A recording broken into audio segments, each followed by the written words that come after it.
好，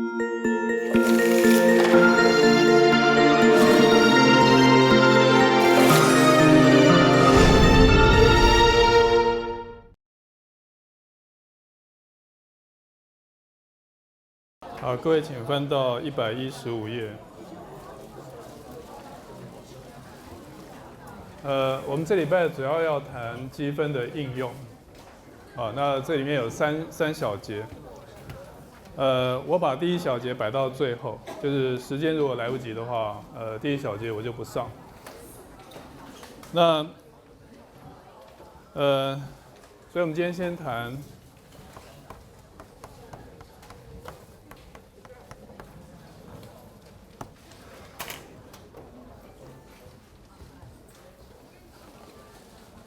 这个写的比较抽象，但其实指的就是长度、面积、体积这类东西。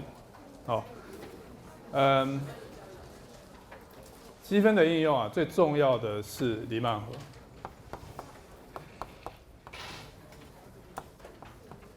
那我在刚开头介绍黎曼河的时候有提过，要会用这个东西，但是因为当时没有很多例子，我们大致上只谈过大概2个例子，好，包括函数的平均。那在这个地方呢，我们就要很努力的来用这个事情。那几何度量第一个，虽然按照这个顺序好像应该长度先来，但是因为积分一开头学的就是其实从面积入手，所以第一个其实是面积。而且其实因为我们是从面积入手，所以我们已经学过了。所以面积这部分几乎可以不用再谈，所以这边只是短短的复习。那讲义上有2个例子，第2个例子其实跟圆的计算差不多，圆面积的计算差不多，所以我就不谈了，所以我们只谈这个例子。因为这个例子顺便可以让我们看到就是积分里面就是它的其他积分技巧的应用。那这个例子主要是要计算，计算椭圆的面积。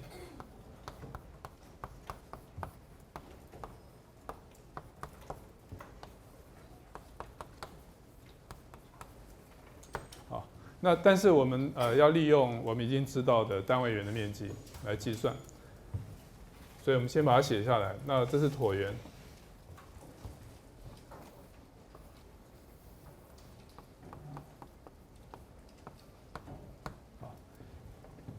所以它这个上面这一半，我们先算上面这一半的面积。那上面这一半的面积呢是，从负 a 到 a， 我们把这部分把它解出来。这个是1减掉 a 平方 x 平方，然后乘以 b， 写成这样。所以这边是从负 a 到 a，b。根号1减掉这个式子。好，那我们要做的事情是变换变数，所以这是积分技巧的应用。我们要把它变成圆来算，就是变成单位圆来算，因为单位圆的面积我们已经算过了，所以我并不是要直接用就是求出它的反导函数，然后用微积分基本定义。我倒没有要这样做，好。但你可以这样做，因为这也算是应用之一，不，那就很标准。我这边要做的是，我换成 u 等于 a 分之 x。我这样做的目的是要把这里面变成根号1减 u 平方。那根号1减 u 平方就是单位圆的函数式啊。所以我们来看一下 b。这样变换之后，这边变成1减掉 u 平方。那我们来看剩下的东西。这个 dx 呢，我们有 du 等于 a 分之 dx， 所以我们得到 dx 呢等于 a 乘上 du， 所以这部分变成 a du。然后我们也要利用这个变换变数的就是定积分的形式，所以我们来直接看这个。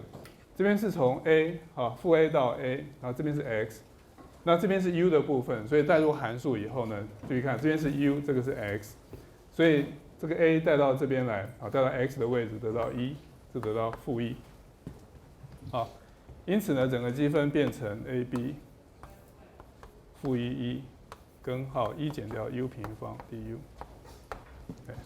那这个就是从椭圆啊，现在到这边变成单位圆的例子了。那单位圆这个是我们很熟，这是半圆的面积，半个单位圆的面积，所以这等于 ab 乘上2/π。好，因此我们得到椭圆面积，因为我们刚刚算的是半个椭圆嘛，所以面积等于这个的2倍，所以就是 ab 派。好，你们在高中可能都看过这个公式。然后这边就是把这个式写下来。好，这就是第一个。那因为面积其实我们算过很多，所以我们就不再算其他的例子。第二个例子我放弃的是，这是算扇形的面积。好，那扇形面积其实并不是真的需要怎么计算，因为扇形面积从国小开始，其实我们都会算。它的基本原则是用圆心角跟整个角的比例嘛。那这个例子我只是把它想成这只是微积分的基本的应用，好，所以我把扇形呢把它切割成这样来算，而不是用普通的用扇形，然后占整个圆面积的几分之几来算，我是用这样子来算。所以在这个地方呢，就会出现一个三角形面积加上一个这部分的面积。那这部分的面积的计算跟圆的计算其实是一样的，好，用到的不定积分其实都一样，所以我就不再写了。啊，这个在116页的上面，各位可以自己看一下。好，所以这个等于一点点的复习的部分。那我们来讲新的部分。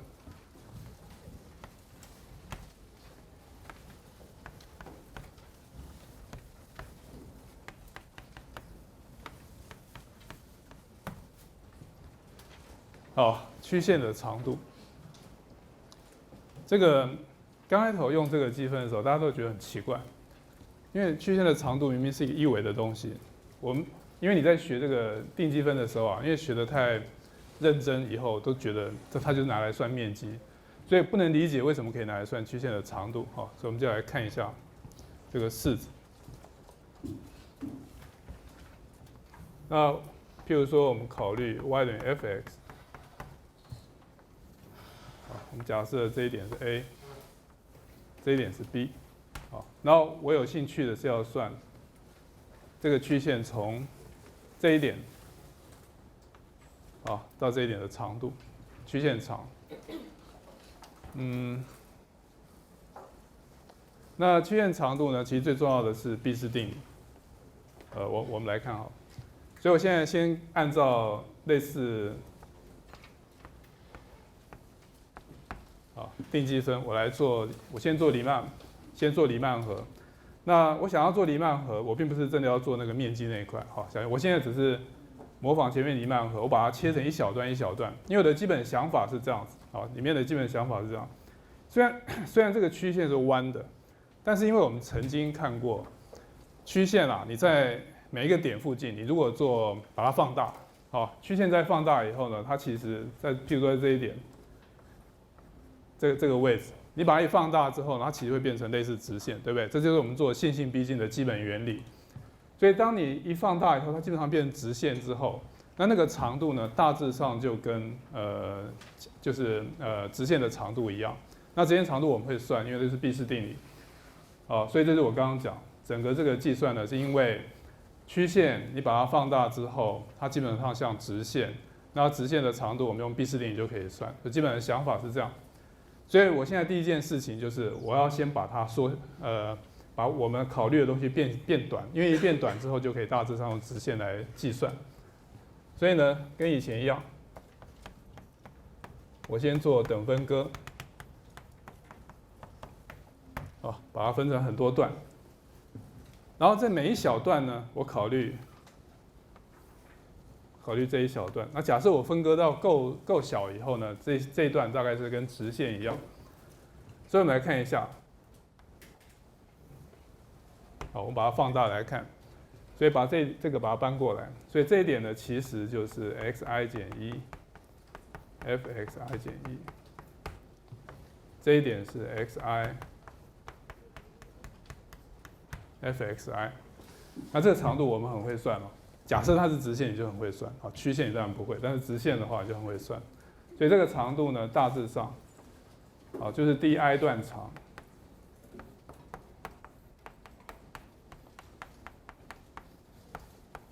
好，大致上等于 xi 减掉 xi 减1的平方，加上 fxi 减掉 fxi 减1。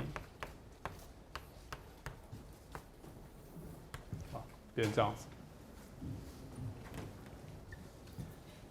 好，然后整条曲线的长度大致上就是这些一小段一小段的，好，把它加起来。大致上这个就是曲线的长度。好，但是为了要利用黎曼河，利用积分啊，我们还有一小步要做，因为每一段是这样。那你记得黎曼河里面每一段呢，它的结构是有一个函数乘上 delta x， 好，最主要是这个 delta x， 那这个就是 delta x， 这个比较没有问题。但问题是这部分怎么办？好，因为这个 delta x 的关系是什么？那这个地方你要记得，我们有平均值定理，所以呢 ，fxi 减掉 fxi 减1，好，它等于 f prime c i， 然后 xi， 好，所以一旦写成这样之后呢，这个就出来了，好，这个里面有 xi 减掉 xi 减1，这边也有，所以我现在把这个式子把它写过来，然后把这个写成 delta x 的平方，这个地方是 f prime c i 的平方 delta x 的平方，好，各位先看一下，啊，是不是这样子？好，一旦写成这样之后，所以我们这边就有根号1加上 f prime c i 的平方乘上 delta x。好，所以呢，关于曲线的长度啊，好，曲线长大致上按照我们刚刚的说法，就是把这 n 段呢把它加起来。那因为每一段我们刚刚已经写成这样了，所以就变成根号1加上 f prime c i 的平方乘上 delta x。好，这是一个标准的黎曼河的写法。好，那各位千万就是注意到，虽然是一个曲线的长度，好，但是因为你仔细的分析完之后，好，你一样用分解的方式把曲线做分解，然后把它加起来。在这个加起来的过程里面呢，你慢慢的把黎曼河给写出来了。那这个黎曼河呢，完完全全只代表那个一小段一小段的长度，而不是长方形面积，好，跟这一点关系都没有。好，那这样子的话呢，所以我们在 n 趋近无穷大，我们就自然而然得到，好，这个式，那这就是曲线长的公式。好，你如果要做公式的话，就是这个。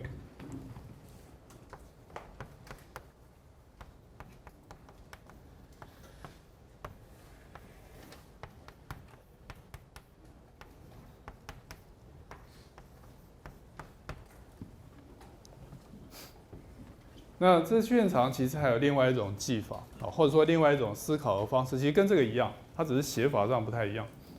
啊，这个写法大致上是这样，我可以把它写在这里，就是这个地方，好，这个其实是函数差嘛，所以它其实指的是这一段跟这一段，啊，或者在这写在这里。这一段是 xi 减掉 xi 减1，那你记得以前我们写成 delta x， 也不是以前，我们刚刚还用哦。那这一段是以前我们把它写成是 y 的，就是函数方向的差。那这个其实我们把它写成 delta y 啊，你还记得这是以前我们讲函数差。所以呢，这个地方其实也可以写成啊，我直接这边先擦掉。这边其实我也可以写成 delta x 平方。加上 delta y 平方，啊，其实也可以写成。那你要注意这个地方，这个 delta y 呢是跟着 i 变， delta x 是固定，但是 delta y 呢，因为每一小段 delta y 都不一样，所以这是一个简写。简写只是告诉你说，原则上呢，它都是这个写法。然后呢，这个写法我们可以把 delta x 提出去，然后这个地方就变成1加上 delta y 除以 delta x 的平方。好，写成这样子。好了，那你记得，当这个 delta x 很小很小的时候，我们一趋近的时候，这个地方其实就是f prime x， 所以这也是一种写法。好，当 delta x 趋近于0的时候，这一小段呢可以写成1加上 dy dx 的平方乘上 dx。好，这个写法的意思是说，你把 n 趋近到无穷大，它变成很小很小段的时候，那个长度呢，大概等于一个小小的直角三角形里面 dx 平方加 dy 平方，然后呢斜下来长度大概就是类似这样。OK， 你如果喜欢的话，还可以把 dx 乘进去，好，写起来就有点像 dx 平方加上 dy 平方。OK， 所以利用这个方式呢，那这也是一种记忆这个公式的方式。好，那有一些人觉得这样比较好记。但是不管怎么样，这个跟那个是一样，好，因为你把它全部加起来就是做积分，然后 a 到 b，OK， 所以这是另外一种解释的方式，好，有人把它写成 ab 根号1加上 dy dx， 好，这是一样，甚至就我刚刚讲，你可以把它写进来，写成 ab 根号 dx 平方加上 dy 平方，好，把它写成这样。但写成这样的意思是说，你要记得它，你好好解释以后，它其实是变成这个。好，那写成这样子是让你图像上比较容易记得，它其实是一个毕氏定理。把它切成无穷小段，每一小段是一个短短的直线，是一个直角三角形，然后它的两股长，一个是 dx 是 dy， 所以把它平方合，再开根号以后得到斜边，然后全部把它加起来。好，意思是这样。好，所以如果喜欢的话，你可以这样记；不然的话，我写错，这地方不要写，对不起，这是 x。那我们来看例子，反正第一个例子我们都来先来算圆。那圆周长照理说是不用算，好，这有点像检查的味道，因为圆周长是我们从小学大概第一个先算。事实上是你先量圆周长，然后去比你的半径或直径，才得到圆周率，所以才有那些公式哦。所以我们现在做这件事情有点像现在学了微积分之后，我回来检查一下，就是验证一下这两个其实是对的，啊，是相符合的。好，所以我要算的圆周长，我考虑，好，我就算半径为 r 的圆好了。所以圆周长。我得到 y 呢，我在讲义里面用引微分，那因为引微分有时候你们不是很习惯，所以我把它改回原来的这个写法好了，因为改回这个也没有真的很难算，所以我把它写回这个样子。但是讲义上你们还是可以跟着看，因为那其实真的还是比较容易写。好，现在函数是这样，所以我先算，好，就是我现在要计算半圆的周长，圆周长是半圆的2倍。所以我现在要算的是半圆的长度，好，就是半圆。所以依照这个公式，我是从这边写好，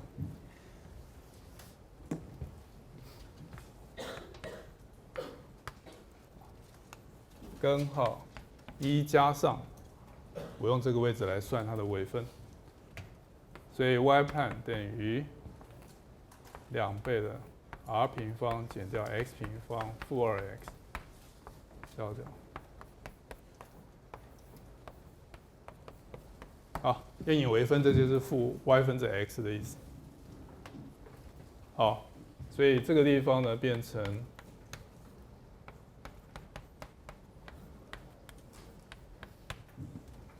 好，写完整。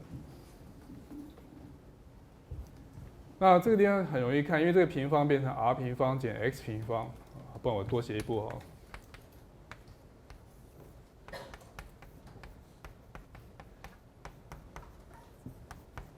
好，得到这个式子。那这个通分这边变成 r 平方减 x 平方加上这个 x 平方刚好消掉，所以呢，整个式子现在变成 r 平方减 x， 好，变成这样子。因为上面分子消掉以后剩下 r 平方，我把它提出来，所以根号写成下面。那这个就是你们的小考题目了。好，小考题目这边是9嘛，好，这小考题目。我们令 u 等于 r 分之 x，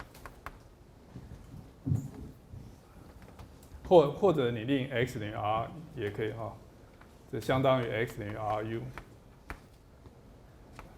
这也可以，反正总归一句，这个地方在这个变换 x 等于 r 平方，所以 r 根号1减 u 平方分之1 dx 呢等于 r du， 然后这两个位置跟刚刚一样，好，x 跟 u 的关系在这里，所以 r 带到这里来，这变成1，这变成-1，所以整个式子现在变成。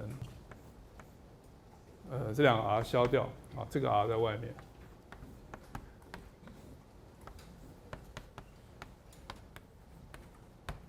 变成这样子。好，然后这个地方当然就是看你记不记得这件事。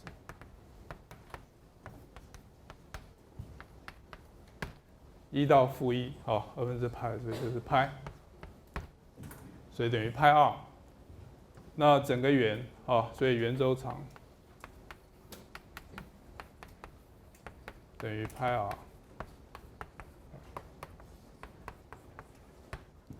所以我们就得到这个结果。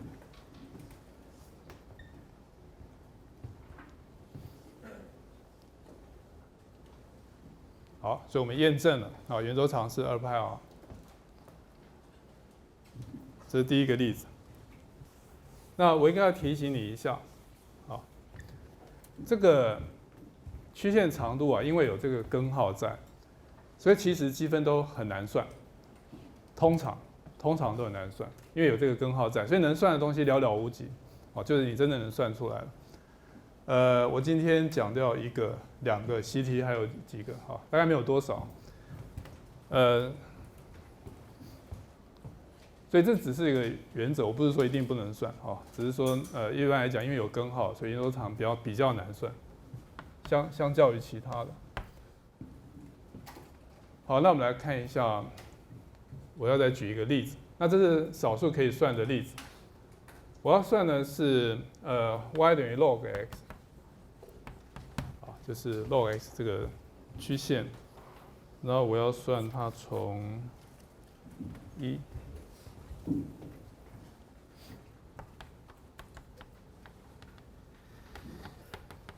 好 ，x 等于1到 x 等于 o 拉1。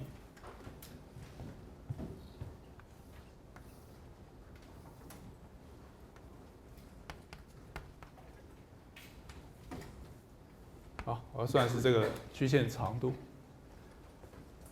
这个位置可能不太够。好，没有关系，到时候再说。因为 y 等于 log x， 好，所以我们可以先算 y prime 等于 x 分之1。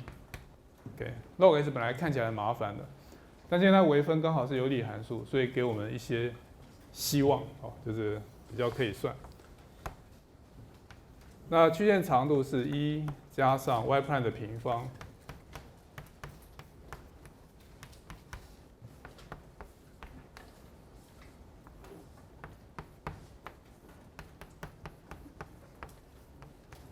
好，到这个式子。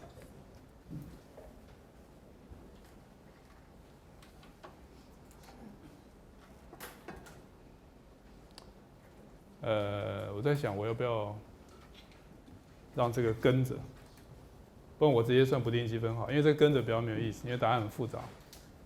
因为通常跟着有意思是说它比较好算才跟着，啊，没有很好算跟着也没有什么意思。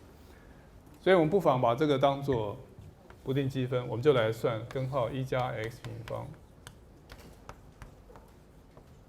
好，我们先来算这个式子。所以第一个，因为你要把根号脱掉，所以呢，这个地方你带 x 等于 tangent theta，这样你就得到 secant 平方 theta 啊，所以这个地方变成 secant theta，x 是 tangent theta，dx 以后呢 tangent 又变成 secant 平方 theta， 所以这个地方是 secant 的3次方，我直接把它写过去好了。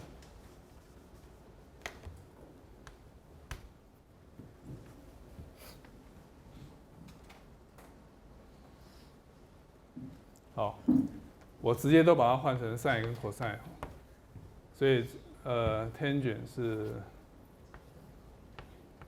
sin theta， 这是本来是 cosine 3次方 cosine， 好，所以变成这样子。先确定一下对不对？好，这是 cosine sin cosine 变这样子。好了，那依照我们在第4节，就是积分技巧的第4节，我们学的三角函数的技巧，这个是基数啊，所以我把它配成 sin 平方 theta cosine 平方 theta 1 sin theta d theta， 好，然后把这个式子写成 d 负 cosine theta， 把负号拿出去，好，变成这样子。好。然后呢，在u 等于 cosine theta， 所以这个式子呢，来看一下 du sin 平方 theta 呢变成1减 u 平方，然后这边有负号，所以我直接把它写 u 平方减1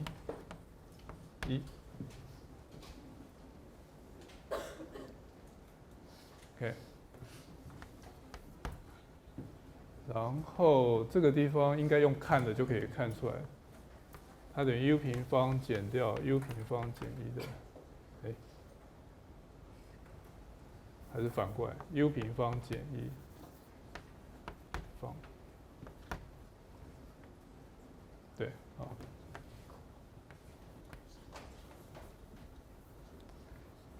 就是通常你能看出来，你就当然不要去做那个式子，啊，只能这样子。好，然后这个地方是 u 减1 u 加1，好，这个跟我们前面做过的某个计算很像，所以我再直接把它写下来。所以这个是 u 加1减掉，好 u 减1 u 加1分之1 u 加1减 u 减1，然后乘上2分之1。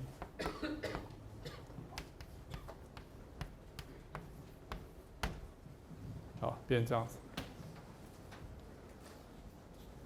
好，所以2分之1，这是 log u 减1 u 加1，这个是加上 u 分之1 c， 所以2分之1 log， 好，再看一次，好，所以这个是1减掉1加上 x 平方1加上1加上 x 平方加上1加上 x 平方加 c， 好，那这个地方如果还要再化简，因为这是绝对值嘛，你可以把它导过来啊，因为这个反正比1大，导过来，然后这边再化简，就会得到讲义上那个式子，好吧？稍微写一下，就是这边上下同乘根号1加 x 平方减1，那这边会得到 x 平方。上面会得到这个的平方，啊，所以会得到 log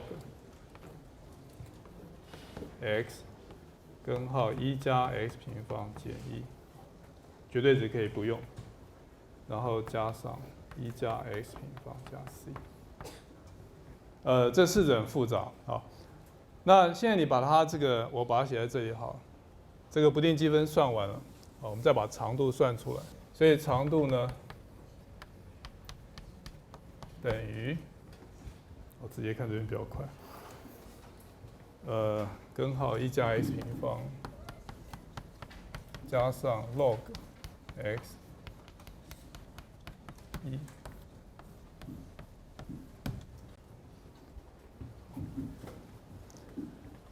所以这代进去是1加上1平方加上 log 1加上1平方减1除以1，减掉根号2减掉 log 根号2减1，这样子。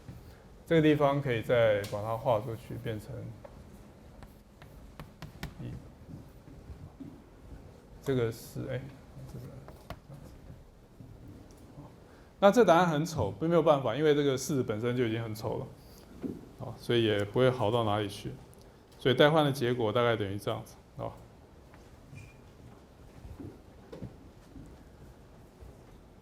好，那虽然是很丑，不过这已经是少数，我们可以比较顺利计算的曲线了。那各位在这个习题里面要注意一个题目，来看第3题，4.10的第3题。我没有真的要算啊，我要提醒你的是一件事，4.10这个第3题呢，其实答案跟这一题一样，原因是我们刚刚算的是这个题目，我们刚刚算的是这一段，这是从1到1，那如果写清楚的话是10到12345的1。那习题里面算的那一题是这一题，算到这边。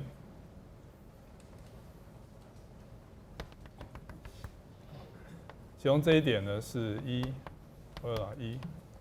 这一点是0.1，也就是说呢，它完完全全只是反函数，因为1的x次方是 log x 的反函数嘛，然后它取的段落刚好是对应的，这边是要从 x 等于0到 x 等于1，但是你对应的点刚好是对应到这2点，这样子。它把它反过来，所以答案是完全一样的。那这个会帮你稍微又比较容易计算其他的式子，因为这个问题写成 EX 本身也是还蛮啰嗦的 ，OK？ 所以我是提醒你，在这里面呢有一个小小的有时候会碰到的技巧，就是说这里面其实有反函数关系，所以你可以算。那有时候某一边比较不好算，也许换到另外一边会比较好算。这个习题4.10的第1题跟第2题呢，是一个典型的这个问题。第1题跟第2题就是很明显的互为反函数，然后让你去求它的长度。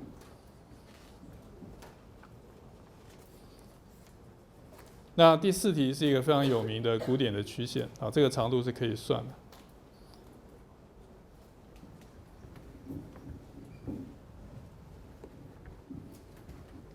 这个是几何度量的第2个，就是我们算曲线的长度。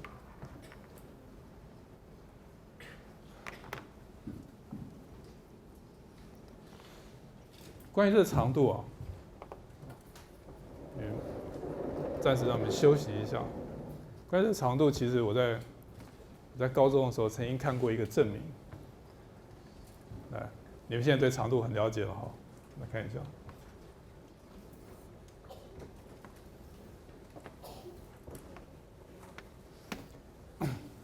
直角三角形，请问斜边多长？毕氏定理，根号 a 平方加 b 平方嘛，对不对？他说不是，他说他的计算更简单一点。好，我们来看一下。他说你在这边取终点，你在这边取终点，所以你就做一个这样子的形状。好，所以呢 ，a 加 b。等于这一段加这一段加这一段加这样，这有没有问题？没问题吧？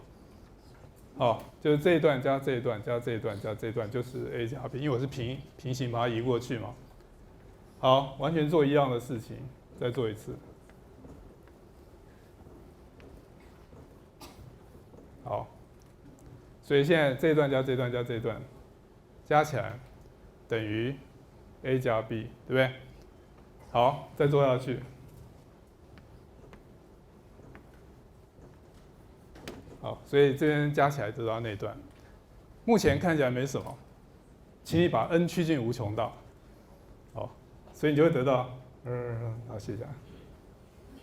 所以它证明斜边的长度其实等于 a 加 b， 更好算，这样子。好，比根号 a 平方加 b 平方好算。请问这有什么问题？好，各位去想想看吧。因为大家都已经很了解曲线怎么算了。这个例子其实最重要的是说，这个极限过程其实还是要小心的哈。反正你不要眼睛一看这个 n 一趋近无穷大，什么东西都不见以后呢，那个集系就自动成立。好像不是这样子。好，那我们接下来呢要来谈体积。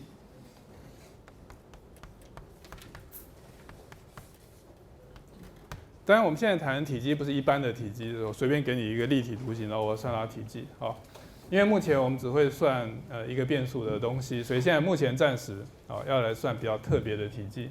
那重点是还真的可以算体积，好，不是只能算面积。我们刚刚已经处理过一维，让你见识到黎曼河可以处理一维的，好，就曲线的长度。那现在呢，我们来看它也其实也可以帮忙我们算某一类的体积。那这些问题呢，通常一般是写成旋转体体积。不过他的想法倒也不见得一定只有旋转体的适用。好，我们等一下会看到一些例子。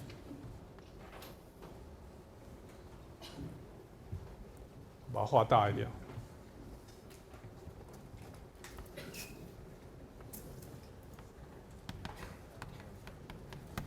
这是 y 等于 f(x)， 然后呢，假设它从 a 开始到 b， 那我现在要算的是这条曲线下面这个面积，好，就这个区域，应该不要讲面积，这个区域，你把它旋转，绕着 x 轴旋转，啊，绕着 x 轴旋转以后呢，你会得到一个旋转体，大致上等于这个样子。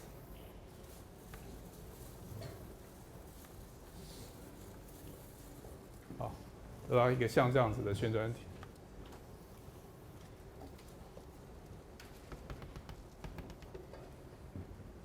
好，我其实应该把它画弯一点，啊，比较像旋转体。好，你可以想象类似这样，把它再搬过来一点，就像那样子。所以你得到一个旋转体的，然后我们现在问题是旋转体体积要怎么计算？好，你不是完全没碰过旋转体，好，从小学你就知道两个，一个是圆柱体，一个是锥体，好，圆锥。那现在是算一般的旋转体，那这个怎么计算呢？这计算的基本想法是这样：我们不是本来有这个面积的黎曼河吗？啊，本来不是有这些黎曼河，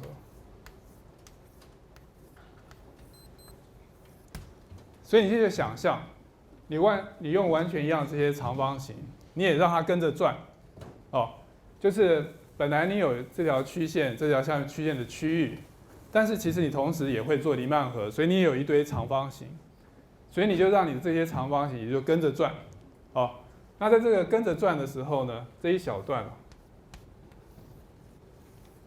这一小段长方形在旋转的时候，它会变成什么？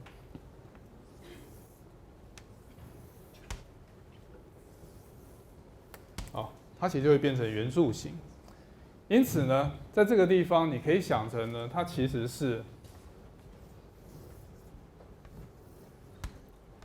好吧，我画少一点，就是有点像这样子。它其实就是很多圆柱形，把它圆盘了，把它堆起来。然后呢，这个大致上就会等于这个体积，好，就是你在做这个黎曼河的时候，所以旋转体的体积大致上可以想成这些圆盘的体积和，那这些体积和应该可以给我们黎曼河，好，因为这是我们的希望。变黎曼河之后呢，我就可以用积分来计算。好了，所以现在最重要的就是这一块体积到底是多少？那我把这边先擦掉啊，因为刚刚只是给你看一下，就让我们专心的看这一块。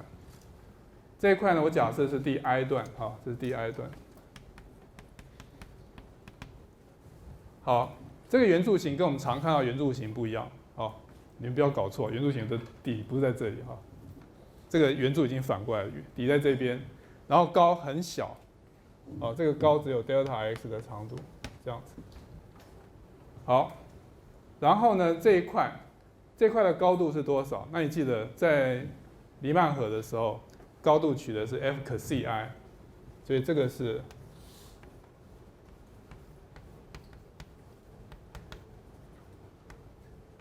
好，这是 f 可 c i 高度。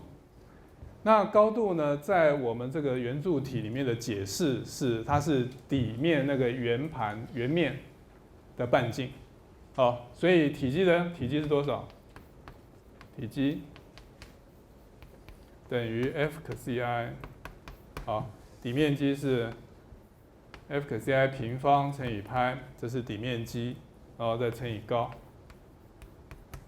delta x，OK， 然后呢，你再把它写成，把每一块加起来，所以 I 等于1到 n， 每一块体积是这么多。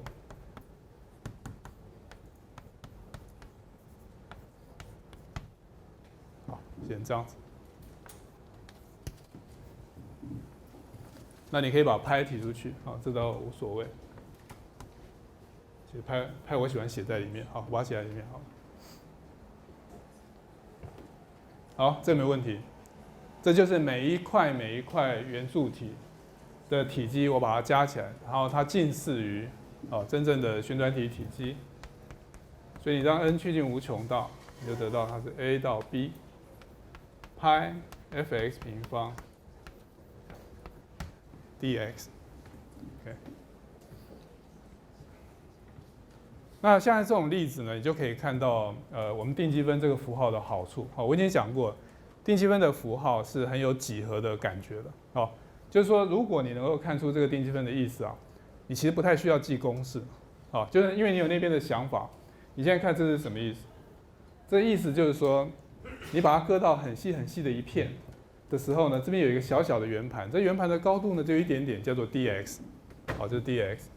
那它底面的半径就是 f(x) 平方派，就是这个很薄的这个盘子，这个就是 f(x) 平方，然后这个厚度呢就是 dx。那这个写法其实基本上就是这个写法，所以你只要记得你是怎么做圆盘法的想法，那这个公式其实你就记下来，你不用特别背，好，因为这个本身所有的要素都在这里头了，好，包括底面积乘以高，然后把每一片加起来 ，OK。那这个就是旋转体体积的公式。好，所以我们现在来看一下旋转体体积呢，公式在这里，我把它写起来好了。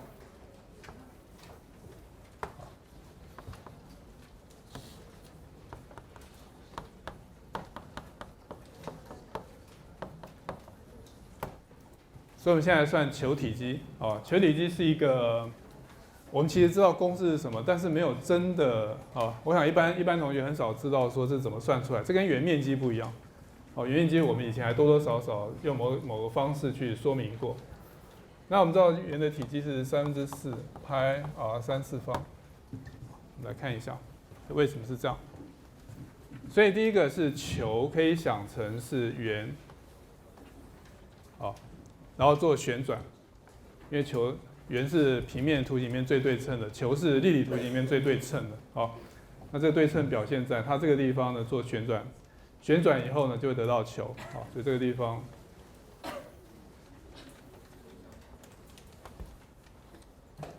旋转。那因此呢，我们要用这个公式的时候，其实你的 f(x) 我现在求的是半径。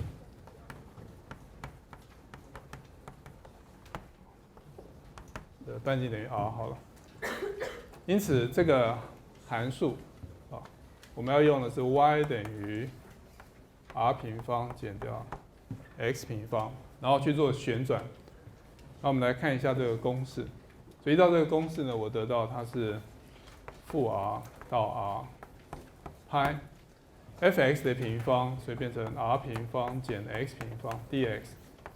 好，完全没有想象中的困难。本来觉得应该很困难，但完全没有，因为这个一平方以后，比圆面积还好算。因为圆面积呢，这个地方是有根号，这一平方之后根本就变成多项式，所以我连这边都不需要，就直接算了。所以变成派 r 平方积分是 r 平方 x 负 x 平方负3/x3/4方 r 负 r。那因为都是基数，所以这个 r 负 r 其实上是2倍哦。就是这个算完 r 带进去以后，然后变成2倍就对了。所以这个是 r 的3/4方减掉r 的3/4方，然后乘以2。所以得到这是2/3 r 3/4方，所以得到4/3派 r 3/4方。，OK， 就得到球的体积。这完全没有你想象中的困难，其实很简单。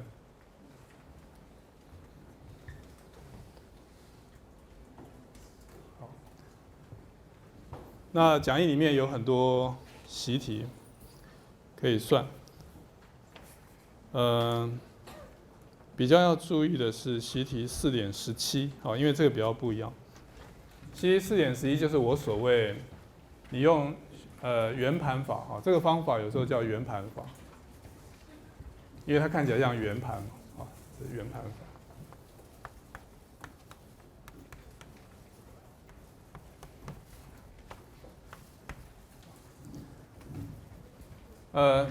那这个习题呢，就是把圆盘法的想法拿来应用。这个习题要算的是金字塔的体积。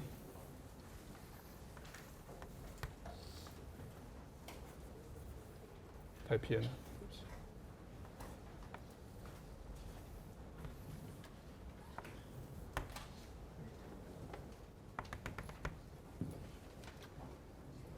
那金字塔就是底下呢是一个正方形，然后沿着这个中心往上啊，得到上面的顶。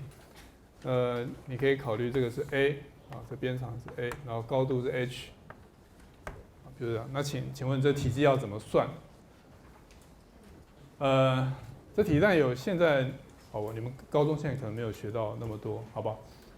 那至少就我们现在这个问题来讲呢，他的想法是这样，你可以想成呢，圆盘法的想法是什么？圆盘法的想法就是把你的旋转体啊，好像切火腿一样，就这样切成一片一片，然后每一片大概看起来像圆盘，你把它加起来就对了啊。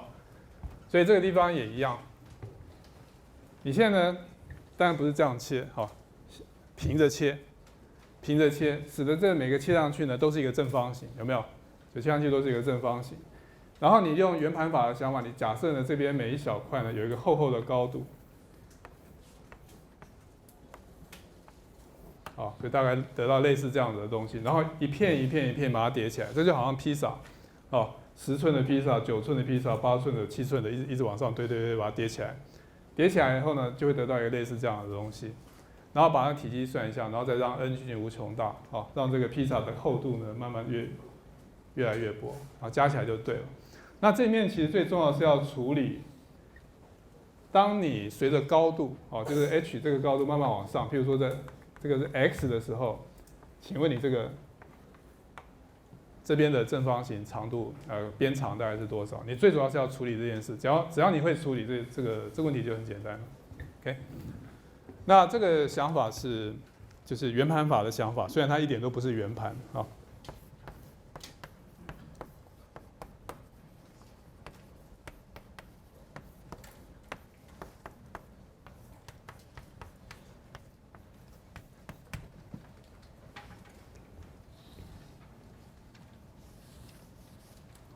那我们下面呢要来谈旋转体的另外一个方法，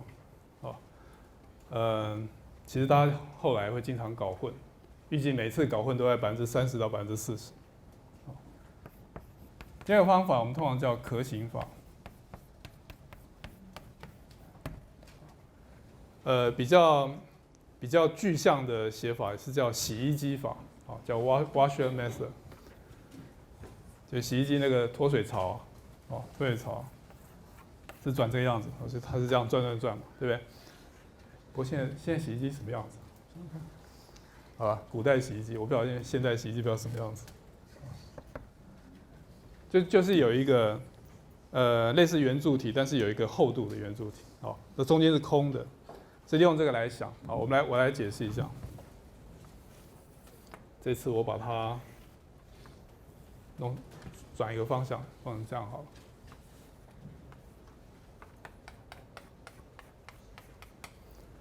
对这圆盘法其实我应该提一件事，我把它写在这边好了。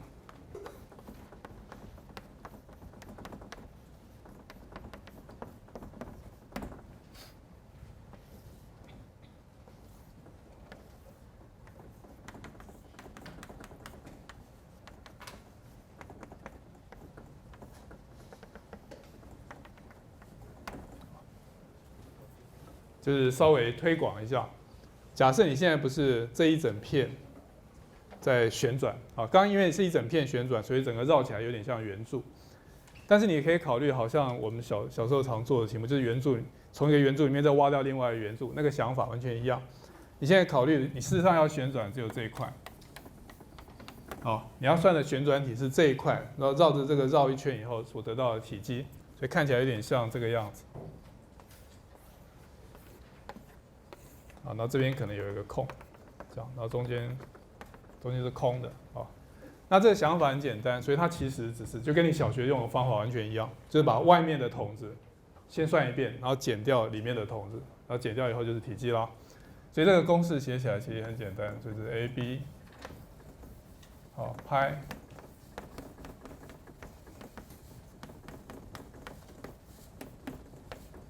好，你得到的公式是这样子。那这个是稍微复杂一点点的区域的写法，好，因为等一下我们其实也会碰到，所以等下再来谈。好，那让我回来讲，哦，对不起，遮住。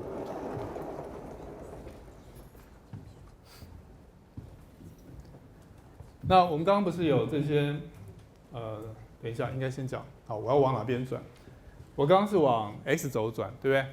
所以你得到刚刚那个这个旋转体，但其实我也可以往这个方向转，往 y 轴转。那往 y 轴转的看起来就不太像圆柱体，你看它这个地方对称的画过来是这样，它画起来有点像这样子。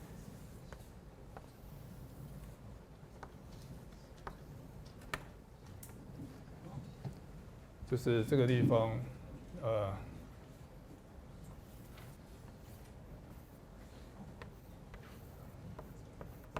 然后这里面其实有没看到的东西在里头。那这个东西旋转呢，当然也有一个旋转体。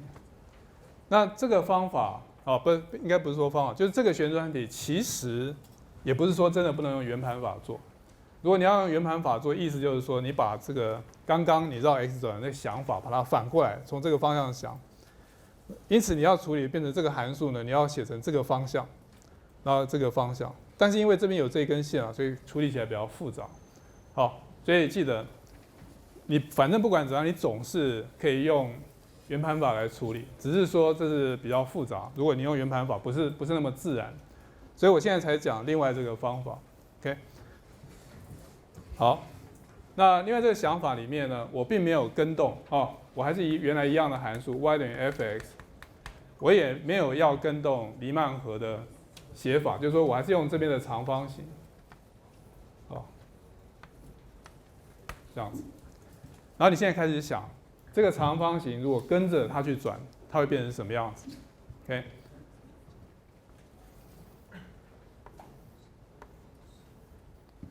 这边有个长方形，这是 y 轴，你现在让它转，所以转到这边，当然这边还有一块在这，所以转起来变成这样子。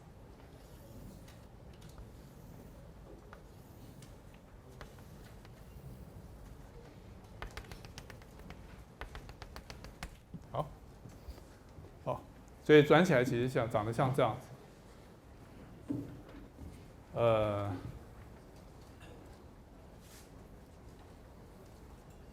所以如果你把这些长方形啊都拿去像这样转了，看起来有点像这样子。看这到底要怎么样画比较好画？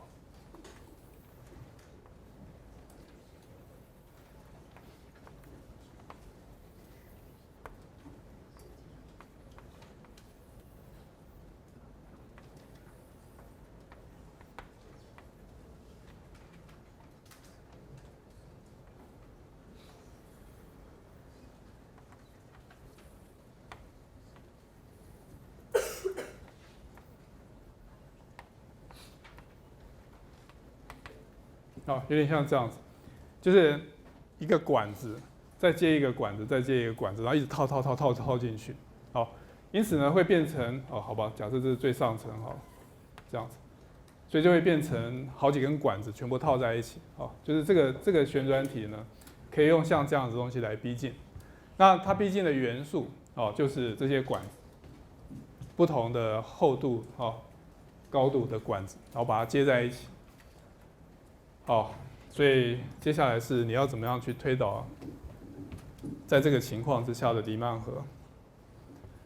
因此呢，前提是你要先会算这个体积是多少。那因为假设这是第 i 段，所以这一点是 xi 减1，这一点是 xi。高度呢，我们刚刚已经取了 f 可 ci， 大概是这样。好，那这样子一个东西绕过去，请问它的体积是多少？体积是多少？那这边有两种做法，其实因为我们在前面有讲过，我们前面有讲过一个圆环，这个环面积大概要怎么算？那你仔细看这一块，这一块呢是一个圆柱体抽掉一个，所以它其实基本上呢是下面这个环的面积乘上高度，这样看对不对？因为这是一个广义的柱体嘛。因为它直直的都是平行这样下来，所以它的体积其实等于下面有一个环状的底面积，再乘上这个高度，这样子。所以呢，这个第 i 段的体积，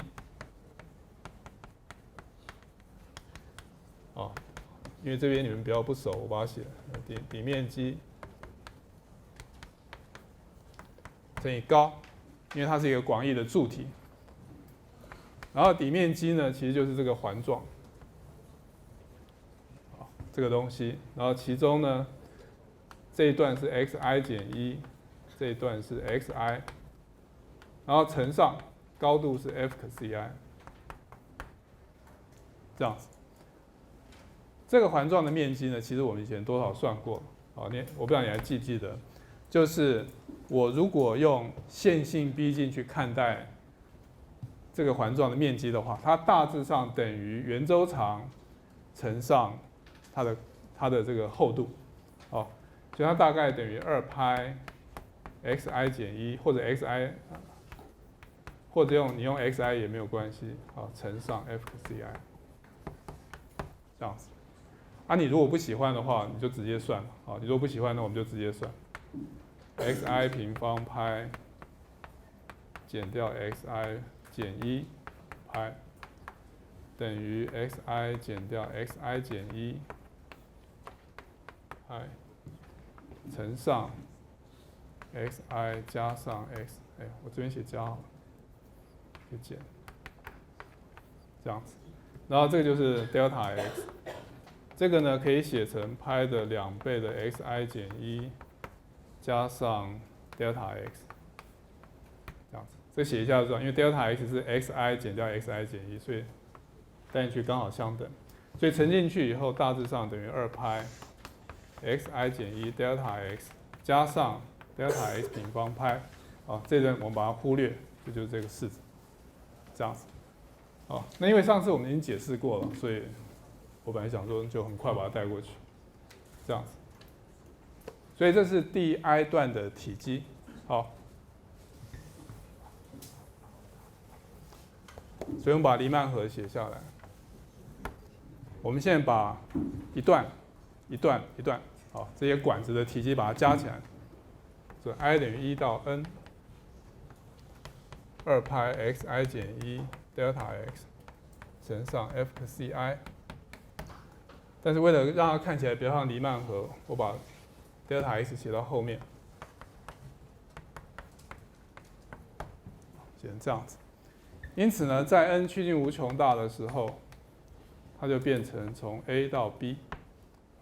这边你千万不要混淆什么，它有很多个，这边也有，这边也有，这边有相交的地方很多，所以不晓得从哪里到哪里。你的重点是你是从这一块去旋转得到的，然后在这个地方呢，每一个部位呢，其实你都已经计算了它那一整管的体积，所以呢，这个就是每一段的体积，然后它积分的范围仍然是从 a 到 b， 因为它的黎曼河的范围是从 a 到 b 的，所以写下来变成2派 x fx dx 这样子，因为在 n 趋近无穷大的过程，可 ci 呢 xi 减1这些都全部都缩到同一点去，缩到 x 去，所以全部写成这样子。那我说过，如果你已经了解这边基本上是在算什么的话，事实上你是不需要背公式的，因为这个公式本身你可以想成是2派 x dx 乘上 fx。好，其实你可以想成这样，这个就是那个环形面积乘上高度，所以就是那个体积的意思。好，2派 x ds 就是一个很薄很薄的环形，啊，乘上它的高度，所以有一个很薄很薄的管子，然后把那些很薄很薄的管子全部加在一起以后，你就得到体积一样啊，所以就是这个公式。好，我把它记录在这边。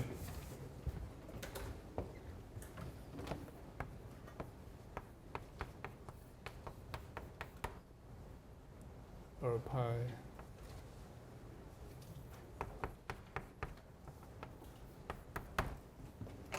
这样，我们等一下再来谈这到底要怎么记才好。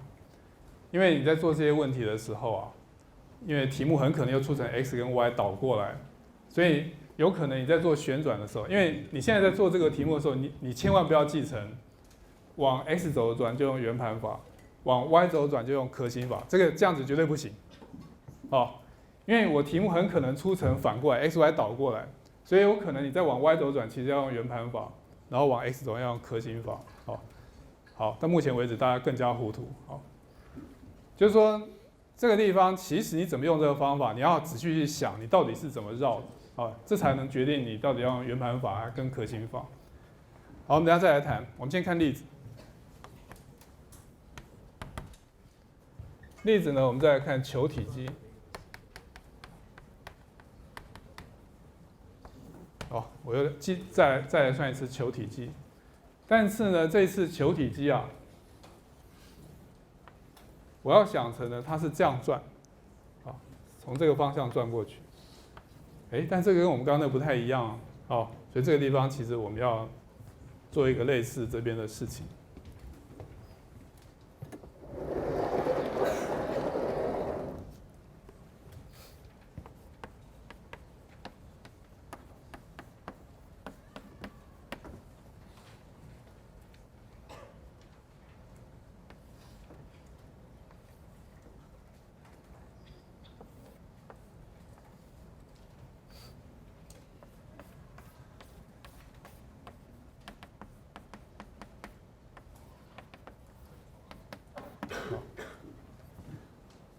想成我有两条曲线，然后中间有个区，其实这跟这个差不多了，我只是故意把它画成这样。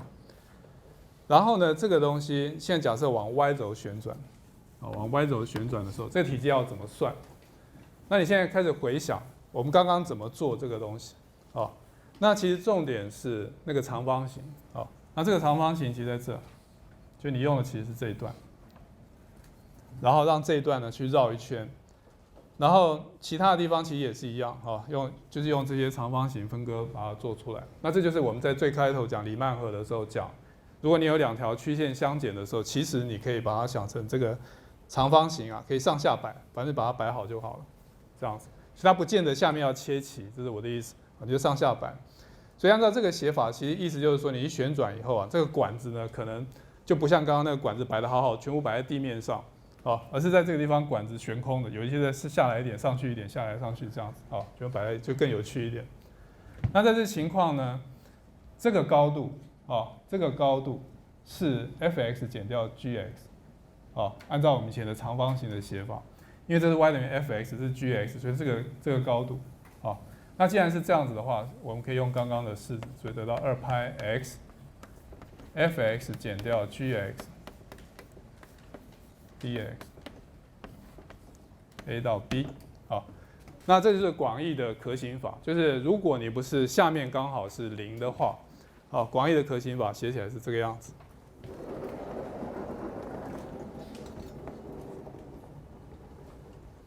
好，那这就是我现在要用到，因为这个地方刚刚好就是要这样用，所以这个地方呢是这儿。这是 y 等于根号 r 平方减 x 平方，下面这一段是 y 等于负 r 平方减掉 x 平方，然后你的可行法呢用的是这个长方形，然后往这个地方旋转，好，然后这个曲线的位置是从0到 r。对，把刚刚的因数全部看清楚也就是说你现在用的是这一块，然后往 y 轴旋转，因此写下来呢，得到0到 r 2派 x，f(x) 减掉 g(x), 所以是2倍的 r 平方减掉 x 平方 dx， 所以得到4派0到 r(x) dx。那这个虽然看起来有根号，看起来比较麻烦，但是还是算是比较简单的，因为你可以看到这个微分里面有 x， 所以这表示你只要把稍微做一点处理就可以了。好，假设你们已经因为考过一次小考，所以我就不用特别解释了。所以 r 平方减掉 x 平方的3/2次方，微分以后就有根号出来，然后这边有2/3，但这个微分里面又有x， 所以变成-1/2，这样子。我现在写这个式，就是这个式的微分等于 x 根号 r 平方减 x 平方。好，各位看一下对不对？2/3这个消掉，-2x 根号跟这个-1/2的2消掉，留下 x， 好，得到这个式子。好了，这样对了，所以我们把它带进去。那这边可以消掉，所以这边是4/3，这边有个负号。好 ，r 带进去等于0，所以没有了。然后再过来有个负号，减掉0带进去 ，r 平方的2/3次方，所以是 r 3次方，消掉。好，4/3派 r 3次方，完全不一样的做法，完全不一样的计算。所以你再次得到求体积，好，这样算。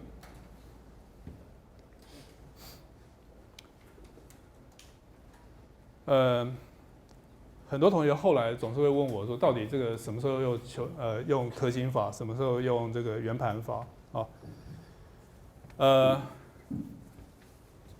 我觉得有个想法是这样子，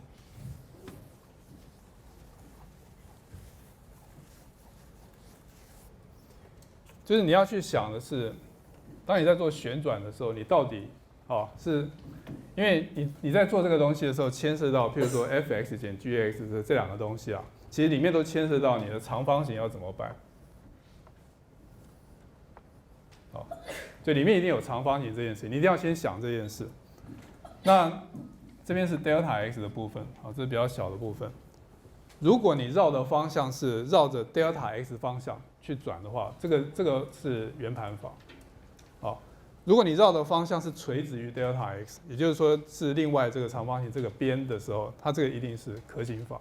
好，所以如果你的区域，如果它问题反过来是要问你，它其实函数写的样子是这样，所以你的长方形其实是摆成这样。好，那这个时候呢，你如果是绕这个方向转，这个其实是圆盘法，因为你的 delta x 是在这个范围。好，这个地方是圆盘法。那你绕着 x 轴转的时候，它其实是可行法。好，所以其实你要记得是那个长方形的方向。OK， 就是你的长方形方向如果是这样子的话，那就表示这是你平常学的那个方向。那平常学这个方向的话，它绕 x 轴转就是圆盘法，绕 y 轴就是可行法。